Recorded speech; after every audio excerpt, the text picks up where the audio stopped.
Millions of Afghans once again proved on June 14, the day runoff elections for the country's presidency were held, that despite terrorist threats and widespread low-level violence, they are vested in a democratic future. However, the entrenched elites affiliated to the two contending camps backing Abdullah and Ashraf Ghani are at odds over ballot tallying, irregularities and procedural inconsistencies. If people lose trust in their leaders or consider their vote immaterial, then serious challenges await the country.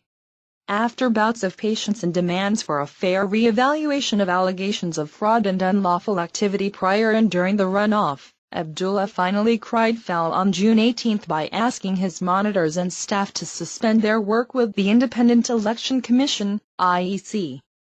Asking for an investigation of inflated ballot numbers, he requested a joint commission be set up under United Nations supervision to deal with outstanding issues before the process could proceed.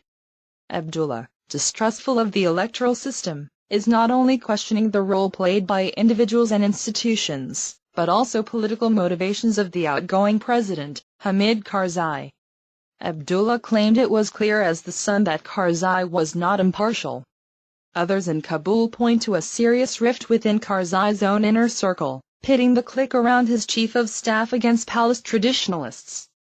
Worrisome irregularities. Despite worrisome irregularities in the first round, and before agreeing to the runoff, Abdullah said he had received a certain level of assurance by Karzai, who played a key role in appointing the commissioners, pledging that the institutions would remain impartial. The straw that broke the camel's back was IEC chief Yusuf Nuristani's refusal to sack his influential colleague, the controversial head of the Secretariat, after a video was released showing him on the scene of a coincidental police bust of ballots being illegally transported to stations outside the city on runoff day. On the front lines with the Taliban, other cases were presented when evidence surfaced in the media that ballot sheets were filled out prior to June 14 and used on election day, in favor of Ghani from areas with a low turnout or no turnout at all. Even the most basic account of voter numbers became controversial when IEC chief Nuristani announced, without offering any definite evidence, that around 7 million voters had participated in the June 14 balloting. It has been estimated by independent sources and observers across the country that participation was lower than the April 5 vote. The other issue that has rattled nerves is the unofficial claim by Ghani and IEC sources that he has received anywhere between 200 and 400% more votes this time around in areas where the population ratio is lower and where women seldom venture out. Ghani, who had been outspoken against fraud in the first round in order to force a runoff, had a sudden change of tone, urging restraint and acceptance of the process. He asked Abdullah to refer his complaints to the relevant commission and not quit, even though Abdullah had not indicated any such intention.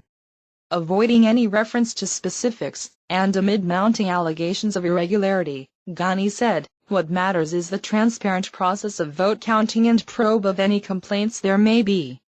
Fraud and trust factors. Meanwhile in Washington, D.C., U.S. Special Envoy for Afghanistan and Pakistan James Dobbins asked that the candidates allow the commissions to perform their duties, as though the fraud and trust factors were non-issues that could once again be put off.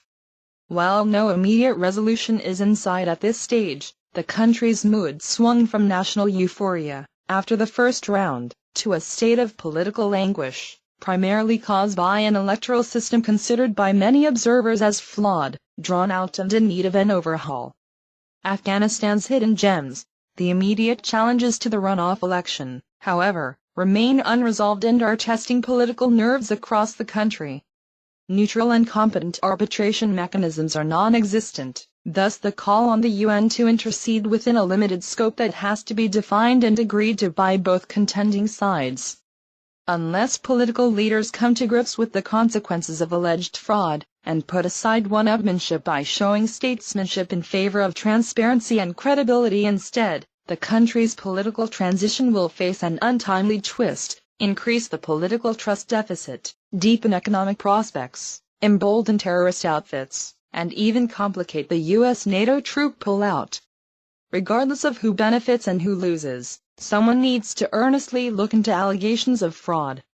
Afghans continue to be highly critical of the economic mafia that has strangled the country for years under Karzai's indulgent rule, but it is difficult to believe that they will tolerate a political mafia which is partly tied to the other outfit, neutering their right to choose their next leader in a relatively lawful and acceptable manner.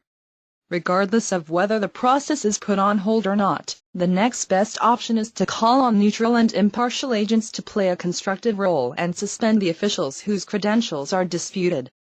No proof. Recently, more than 4,000 IEC staff were arbitrarily accused of irregularity after the first round and were laid off, while there was no proof offered as to why and who replaced them. This is not about ethnic balancing or one man winning or losing. It's about the fate of a nation and the sacrifices made to get the country on the right track by enabling all Afghans, not just one group or community, to own and shape their shared destiny. Under such circumstances, even if one side wins, it will not be able to govern effectively and inclusively.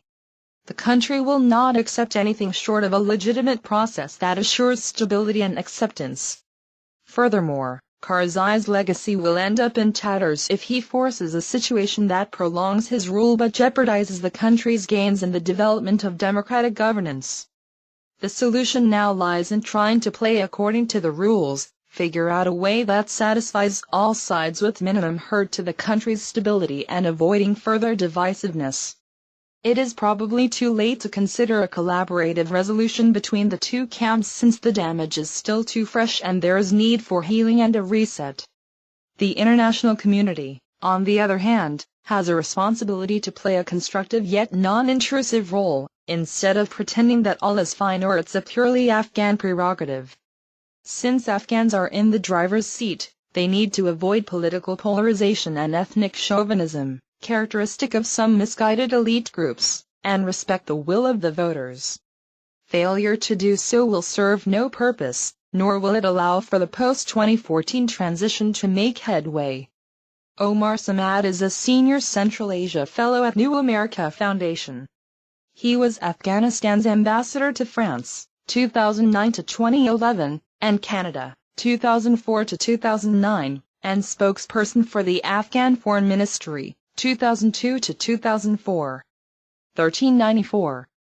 The views expressed in this article are the author's own and do not necessarily reflect Al Jazeera's editorial policy.